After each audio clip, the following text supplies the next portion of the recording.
This is the 2026 Kia K5 GT, and in this video I'm going to cover the exterior, the interior, take it for a drive and see what it's like out on the road, as well as talking about the kind of fuel economy you can expect and also the pricing and how it compares to the competition these days.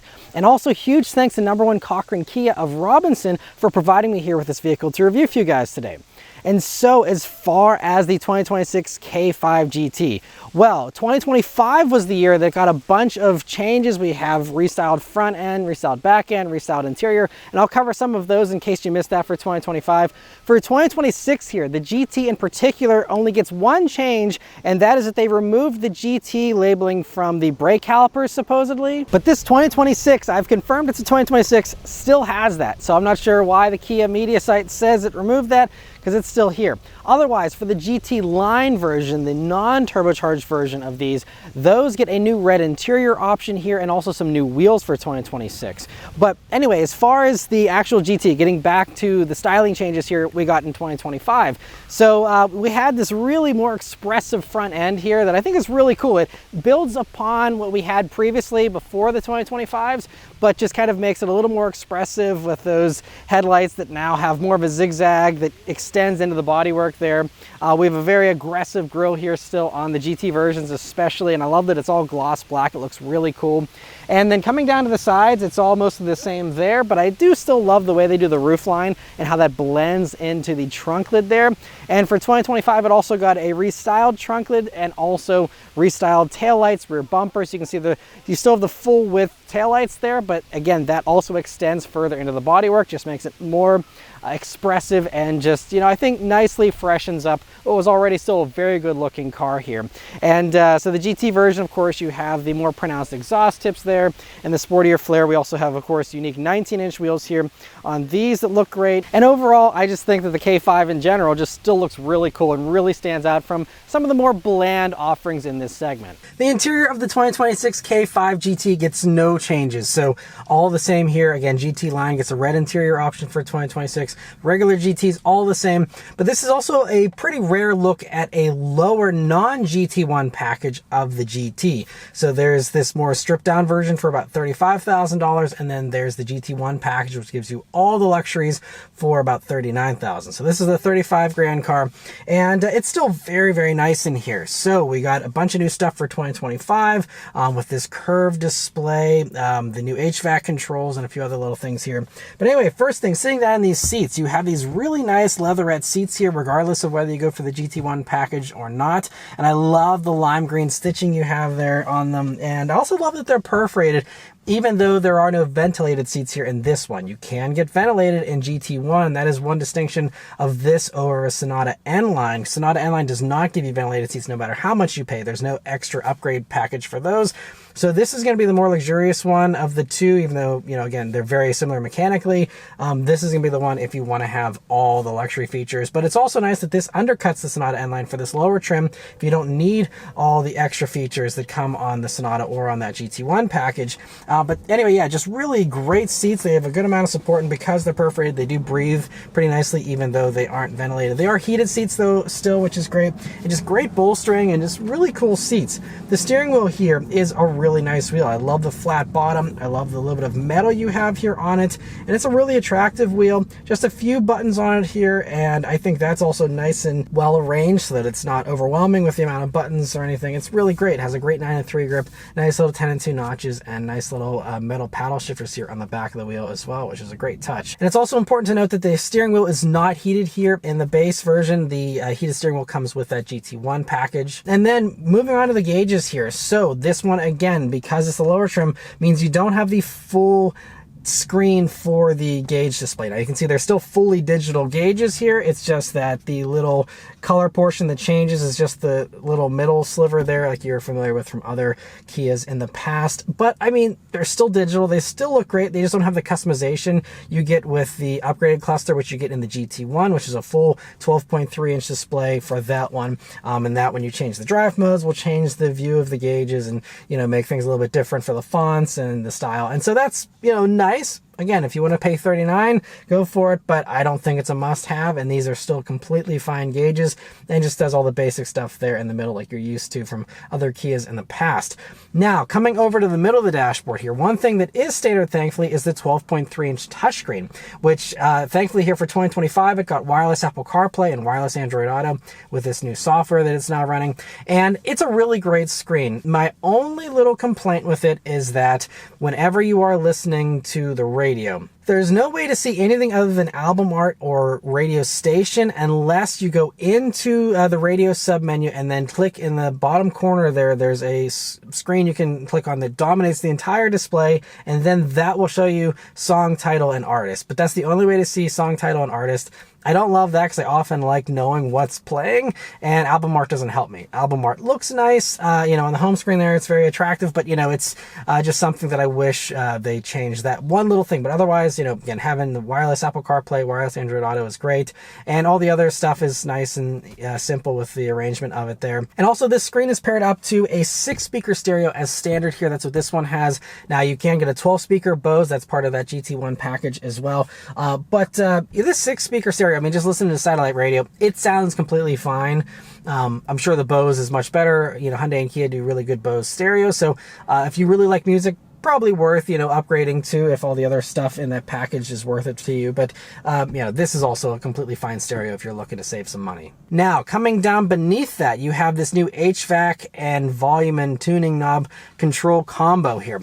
So it's kind of interesting the way it's set up. It's kind of controversial. Some people don't like it. Some people do. I personally think it's really cool and a good use of space as far as combining features in one little panel. So you'll see that it, you know, usually will just be your HVAC controls most likely, or volume, depending on what, you know, what you prefer. But auto climate control here in these is standard, so it's one of those things you could usually probably set it and forget it as far as that goes. You don't have to switch back and forth very often, but it's great you have that. And then again, you can hit it and then go to the other menu there where you can have volume and tuning knobs there for those same knobs. And you can also swap the knobs. So if your passenger is always changing volume, for example, you could have that closer to them. So I love the customization they allow here. And so, you know, that is one thing that you have to be paying attention to. Am I on the climate screen, or am I on the, you know, media screen for that?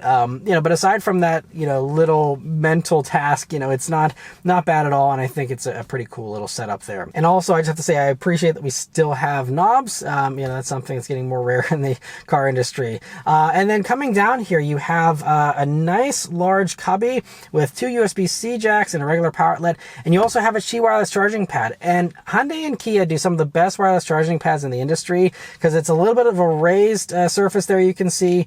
So you know exactly where you need to put your phone in order to get a charge. And it's nicely rubberized, has the bracket there.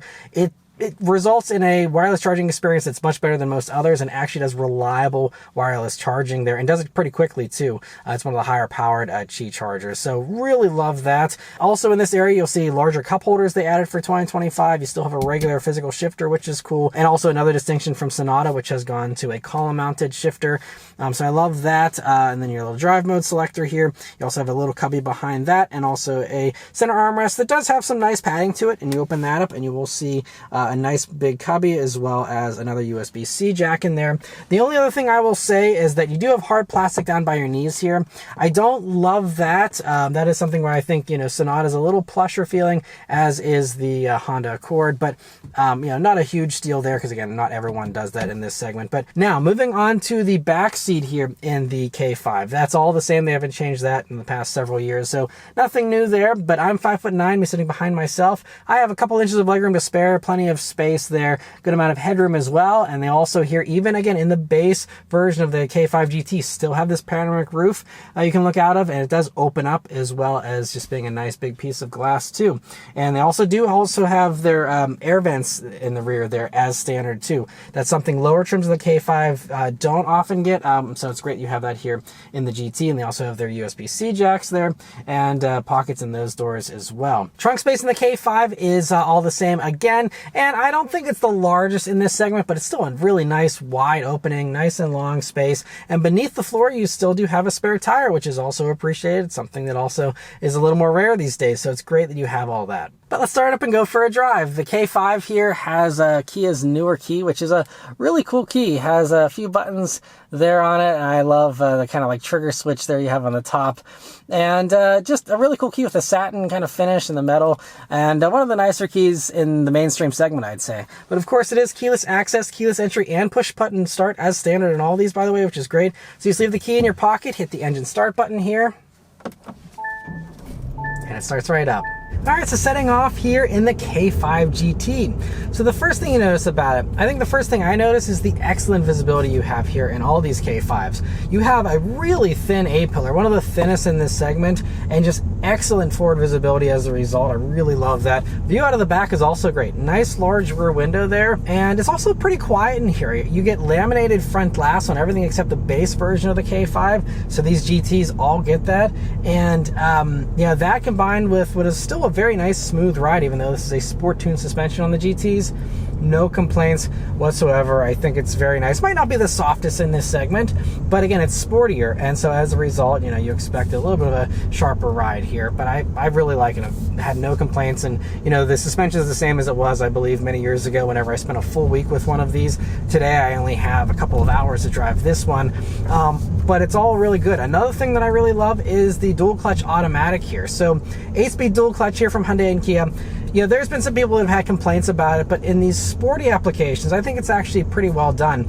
And this vehicle, is, at least, you know, is super smooth. Sometimes I've had these transmissions not be super smooth, but in the K5 here, at least, it is very smooth. And if you don't want the dual clutch, you can also just go down, if you don't need the extra power, to the regular K5s. They run a naturally aspirated engine. That was a switch that happened in 2025, and that also gives you a regular 8-speed torque converter automatic versus this 8-speed dual clutch here. But it's actually really smooth from a stop. I mean, this car is brand new, but I mean, it's really doing a good job here so far, and I'm kind of impressed because there's even some other fancier dual clutches that aren't as smooth from a stop. But I'm gonna go ahead and put it up into the sport driving mode here, and we're also just gonna leave traction control on because I don't want to roast the tires too much here in this, because these things do like shredding tire, as you'll see in a second here. But I'm gonna turn that onto this back road and see how it accelerates. And here we go.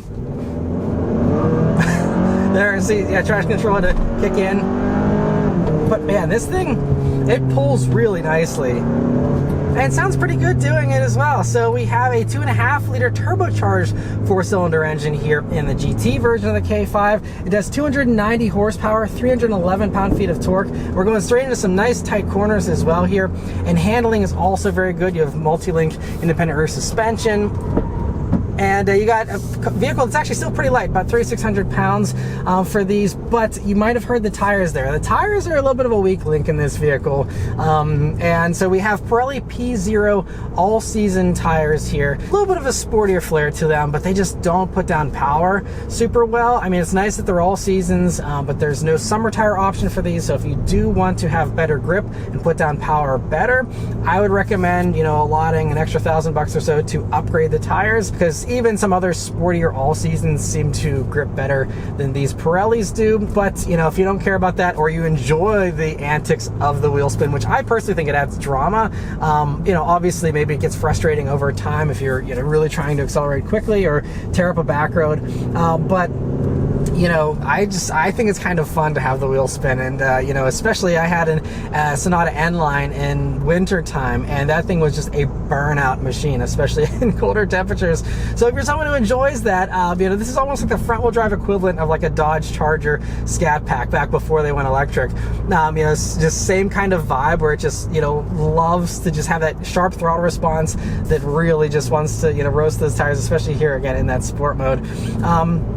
But yeah, it's all really impressive. The other thing, getting back to the engine here, is that even with it being turbocharged and doing almost 300 horsepower, it actually, they recommend 87 octane, so you don't have to put premium in this. And it's also really nice that it's direct and port injected, so that gives you better long-term reliability, longevity. You don't have to worry about, you know, a lot of these direct injection only engines that get their valves all gunked up over a long period of time. No worries with that here with this, and it's just a really strong torquey motor. Again, 311 pound-feet of torque is a lot, and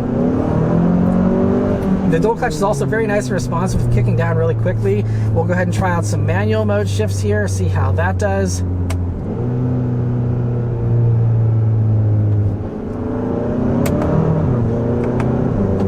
Pretty quick. There's a very, very slight delay there, but it's actually pretty quick, even on, you know, just a partial throttle kind of acceleration. And yeah, downshifts are just about immediate. Yeah, it's really good.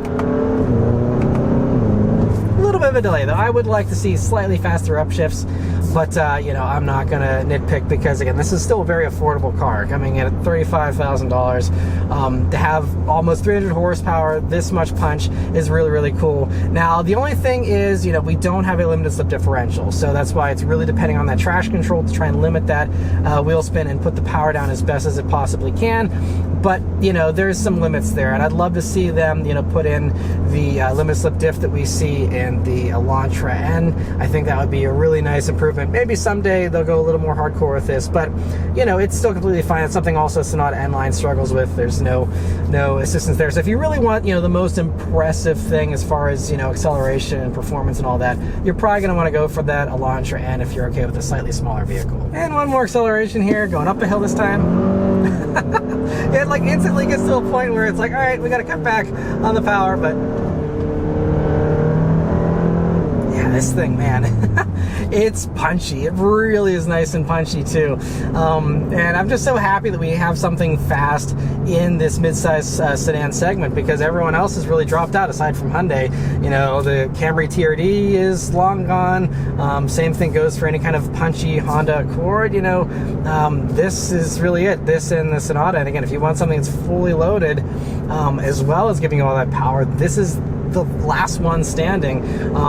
But it's not just the only option, it's still a fantastic option, and I've always been so impressed with these K5s, and especially the GT in particular here. But other things here to note about this. So one thing also that I'm really appreciating with the handling is that you do have a quicker steering ratio here in these compared to a regular K5, and so that gives you you know, some nice and direct steering. It's not overboard or hypersensitive or anything, but it feels appropriately sporty. And here in the sport mode, you also do have a little bit of an extra weight to the steering here. And other things here, brakes also feel nice and grabby. You do have some larger brakes here. I believe they're like 40 millimeters larger front, I think 41 millimeters larger in the rear, and so that helps you to slow down all this extra speed very well. And so I believe they're like 13.6 inch rotors in the front, 12.8 inch rotors in the rear there, and they just feel, again, very nice and punchy.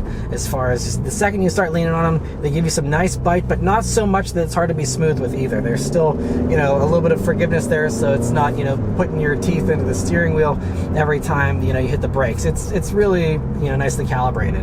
And for those that are curious, this will do a 5.2 seconds or a 60 time or so, I believe is what Car and Driver got. But more corners here, and yeah, it feels really great. You also do have wider tires here on the GT, so you go up to 245 wide tires versus, I believe, 235s or 225s there for the regular K5, so a little bit of extra grip there and meat if you are someone who, again, wants to push through corners. But I mean, it is still just, again, very nice with how light it is, especially these days. You know, cars are getting so much heavier, and so the fact that this is still way under 4,000 pounds, even with this punchy powertrain, is, you know, really something that's, you know, I guess a standout, I'd say, in you know, the car world. Although, you know, a lot of the other competitors here to this are, you know, equally as light. Sonata N-Line is only a few pounds difference from this, but yeah, it's really nice. You know, it does kind of bite nicely there, and there is also, you know, the ESC system trying to help you out a little bit as well. But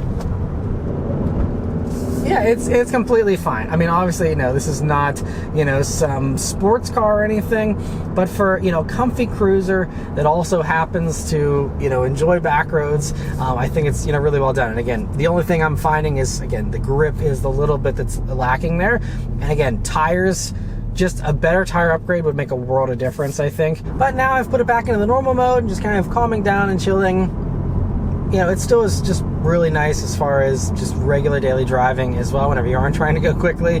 I think, you know, the thing that I really love is especially just having the turbo and having, you know, that extra torque is really nice to have. And so it makes, you know, passing effortless.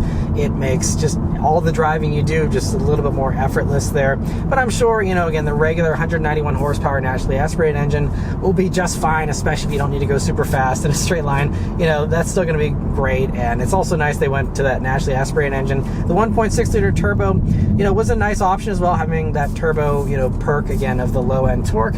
But I think for a lot of people, they just kind of like, the simplicity of a naturally aspirated engine. And you did gain about 11 horsepower for 2025 for those regular K5s with that engine going, from that little 1.6 liter turbo to the 2.5 liter naturally aspirated. And now we are kind of inching up. We were going uphill here, waiting to go through this stop sign, and you could feel the catch point of the transmission, the dual clutch, a little bit there. So I'm sure, again, in some of those more challenging circumstances, won't be amazing, but I mean, I do like that it engages the clutch nice and quickly there, and I don't have any throttle lag I'm waiting for. There's no delay or thinking period with the transmission. It is very eager and responsive, even more so than like I was just in a Volkswagen Golf R and GTI. This has less of a thinking period than those cars do. This is a little more direct. I know that every time I put my foot down, I'm going to get a reliable response out of it, and it's going to respond the way I'm expecting it to. So yeah, really happy with all that. And the other thing to mention here, though, is another great improvement for 2025, that they've beefed up the safety equipment and the technology here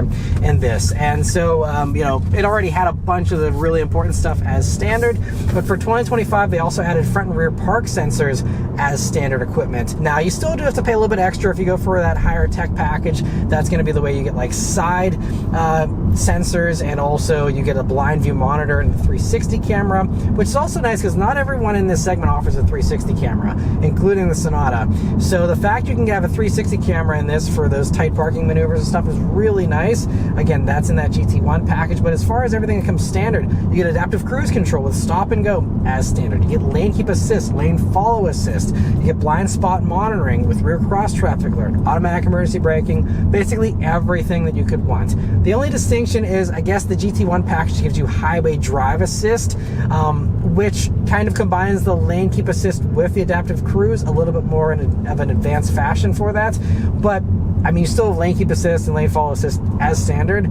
I certainly don't think that that's worth paying $4,400 for that package for, but again, all the other really nice stuff you get in that package, is, I'd say, a pretty good value. And again, the fact that it's just even offered since Hyundai isn't in Sonata N-Line is just really great to see. Fuel economy for the K5 GT is rated at 23 mpg city, 33 mpg highway, and 27 mpg combined, which is about 2 to 3 mpg less than what you get in a regular version of the K5. So that's the penalty you pay for the extra performance there, which isn't bad, honestly. For the giant leap in performance, extra 100 horsepower, you only lose 2 to 3 mpg, not bad at all.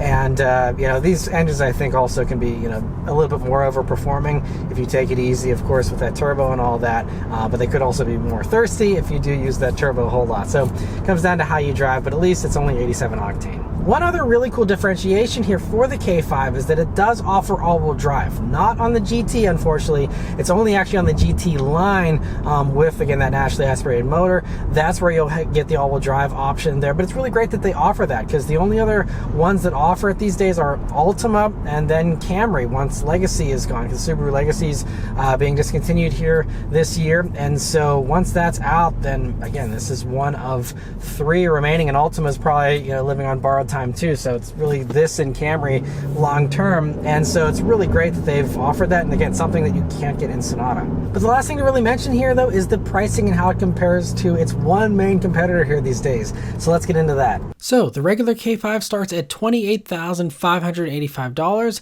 and this GT is $35,160, with the only option being the wolf gray paint that adds $495. And considering all the features you get in addition to the turbo power, I think the GT trim is really well priced. And if you want all the bells and whistles listed here, you'll pay another $4,400, which is a pricey package, but does give you a lot, and still is under $40,000, and still undercuts the slower Accord and Camry in their fully loaded trims.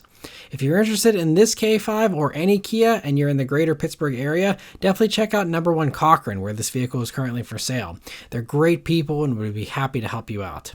There's a link in the description to this car, and you can go right there and have all their contact info and all that.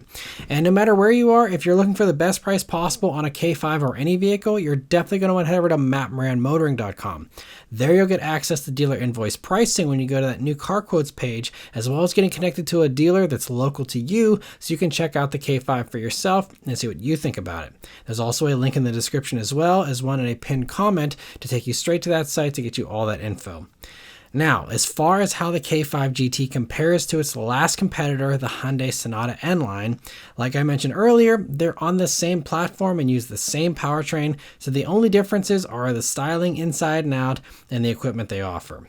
The Sonata N-Line is about a $1,500 upcharge compared to the base version of this K5 GT, and for that extra money, the Hyundai gives you the Bose stereo and the digital gauges, but none of the other luxuries that you get in the GT1 package here for the K5.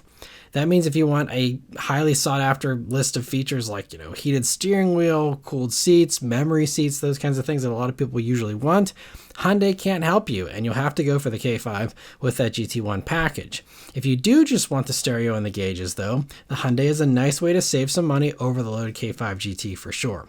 You do lose the full synthetic leather though, with that having suede-like inserts instead, but it's sad that really that's the last competitor these days, other than the Legacy XT that's ending production this year, which has worse tech, worse handling, and much less power, but does give you all-wheel drive at least. But in general, the other K5s are also great bargains too if you don't need the extra power of the GT. Like I said, with Camry and Accord being more expensive, and even the regular Sonata and Altima only being $400 or so less for their MSRPs at least, although Altima may have bigger discounts. But regardless, the K5 is one of the strongest competitors in the segment and is also one of the last, other than the Altima, that also is even offered with a fully loaded non-hybrid trim, because everyone else forces you into a hybrid when you go to their top trims there. So between that and the GT, being more powerful, the K5 has a great niche carved out for itself, along with the mass appeal of also being a really solid midsize sedan on its own, and also one that has a 10-year, 100,000-mile powertrain warranty that no one other than Hyundai can match in this segment. And if you're weighing all of these options and you would like some personalized help, I now do one-on-one car advice calls on mattmoranmotoring.com as well. But yeah, so overall, I still really love the K5 GT and K5s in general. Again, all so impressive. Very well done, I think, as far as the packaging and the way that they set these up. So, and all the fun of wheel spin and lots of power. I'm so thankful this thing still is around and they made the transition here for 2025 with the refresh to still keep the GT. They didn't have to, since everyone else, dropped their sporty versions, and I just love that we still have this. So anyway, that's all of my thoughts here on the K5 GT. Let me know your thoughts on it in the comments below. Huge thanks once again to #1 Cochran Kia of Robinson for providing me here with this vehicle to review for you guys today. And yeah, I'll see you guys in the next one. Take care.